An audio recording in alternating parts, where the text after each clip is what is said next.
ఒక మంచి కార్యక్రమంలో పాల్గొనే అవకాశం కల్పించినందుకు సోదరి అదితి గజపతిరాజు గారికి, ఈ కార్యక్రమంలో పాల్గొంటున్న పెద్దలు, మనందరం కూడా ఎంతో గౌరవించుకునే వ్యక్తి, మరి ఈరోజు గోవా గవర్నర్గా మనందరికీ అభిమాన నాయకులు అశోక్ గజపతిరాజు గారికి, మిత్రులు ఆంధ్రప్రదేశ్ అసెంబ్లీ స్పీకర్ సోదరులు అయ్యన్న పాత్ర గారికి, ఈనాటి ఈ కార్యక్రమానికి ప్రత్యేకంగా సివిల్ ఏవియేషన్ మినిస్టర్గా మరి ఎంతో బాధ్యతలో ఉండి ఇక్కడికి ముఖ్య అతిథిగా చేసిన సోదరులు రామ్మోహన్ నాయుడు గారికి, మరి ఈ కార్యక్రమం సాకారం కావడానికి ఏదైతే మానసాస్తో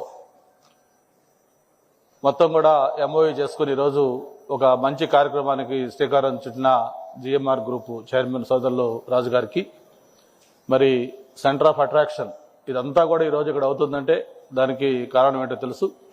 మన యువ నాయకులు హెచ్ఆర్డీ మినిస్టర్గా ఉన్న లోకేష్ గారికి, అలాగే కార్యక్రమంలో పాల్గొంటున్న అధికారులు, అనధికారులు, ముఖ్యంగా చాలా మంది స్టూడెంట్స్ వచ్చారు. అందరికి కూడా అభినందనలు, ధన్యవాదాలు కూడా తెలియజేసుకుంటా ఉన్నాను. ఒక మామూలు ప్రావర్బ్ ఉంటుంది, vision with action can change the world అని. ఏదైనా కొత్త అవకాశాలు వస్తే దాన్ని అందిపుచ్చుకోవడంలో మన ప్రీతం ముఖ్యమంత్రి చంద్రబాబు నాయుడు గారు ఎప్పుడు కూడా ముందుంటారు. మరి ఈరోజు హైదరాబాద్లో ఆ రోజు 95, 2004 దాకా కూడా ఆ 10 సంవత్సరాల్లో ఏ విధంగా హైదరాబాద్ నగరం ట్రాన్స్ఫార్మ్ అయింది, కొత్తగా ఒక నగరం సైబరాబాద్ నగరం ఆ రోజు అభివృద్ధి చెందింది. మైక్రోసాఫ్ట్ లాంటి కంపెనీలని హైదరాబాద్ తీసుకొచ్చి ఐటీ అంటే హైదరాబాద్ గుర్తొచ్చే విధంగా చేసిందో అవన్నీ కూడా మనం కళ్ళ ముందు చూసాం.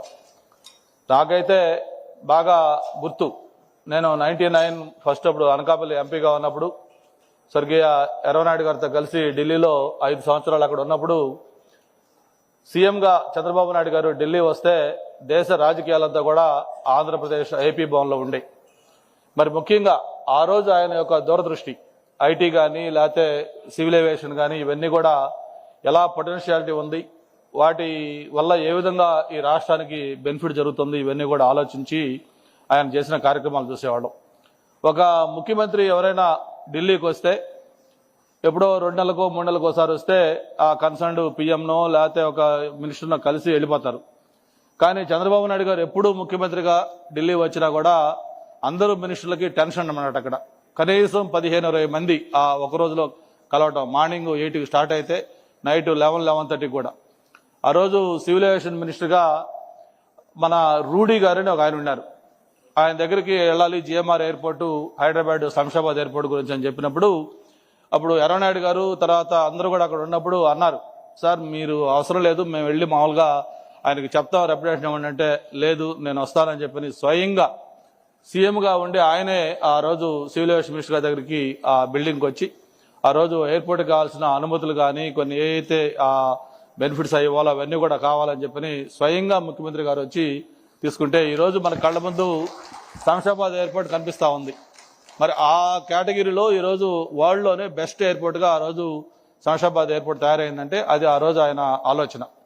మరి అలాగే ఈరోజు ఈ సివిల్ ఏవియేషన్లో ఉన్న ఆపర్చునిటీ చూస్తూ ఉన్నాం.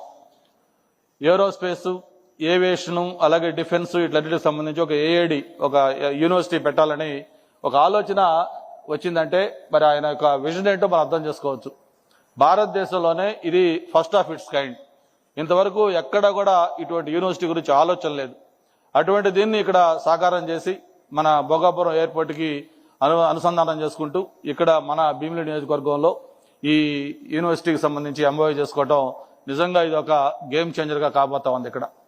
మరి మొన్ననే మనం 12వ తారీఖున చూసాం, కాగ్నిజెంట్ ఆ రోజు దాంతోపాటు 9 ఐటీ కంపెనీలు. అంతకుముందు సమ్మిట్ అప్పుడు ఒక 7-8 ఐటీ కంపెనీలు. ఇప్పటికే గూగుల్, అలాగే meta, Reliance, Sify, TCS, Cognizant, Accenture, you name any company ఇవన్నీ కూడా ఈరోజు ఆంధ్రప్రదేశ్ వైపు వస్తూ ఉన్నాయి. ఒక్క 5 సంవత్సరాలు 19 to 24 ఏ విధంగా రాష్ట్రం పరిశ్రమలు అంటే భయపడి పారిపోయే విధంగా ఆంధ్రప్రదేశ్ ఉండిందో మళ్ళీ ఈ 18 నెలల్లో మళ్ళీ ఆ ఎకో సిస్టమ్ అంతా కూడా తీసుకొచ్చి ఆంధ్రప్రదేశ్ వైపు అందరూ చూసే విధంగా చేస్తా ఉన్నారంటే అది మన ప్రీతం ముఖ్యమంత్రి చంద్రబాబు నాయుడు గారి యొక్క విజన్. దానికి తోడు ఈరోజు యువ నాయకులు లోకేష్ బాబు గారి యొక్క ఎగ్జిక్యూషన్. ఏదైనా ఒక ఇది చేయాలంటే దానికి ఖచ్చితంగా ఆ స్పీడ్ ఆఫ్ డూయింగ్ బిజినెస్ ఈరోజు మనకు ఆంధ్రప్రదేశ్లో కనిపిస్తా ఉంది. అందుకే అన్ని పరిశ్రమలు కూడా మన వైపు వస్తా ఉన్నాయని చెప్పిన కూడా తెలియజేసుకుంటూ రేపు మార్చిలో గూగుల్ కూడా మళ్ళీ ఫౌండేషన్ వేసుకోపోతా ఉన్నాం.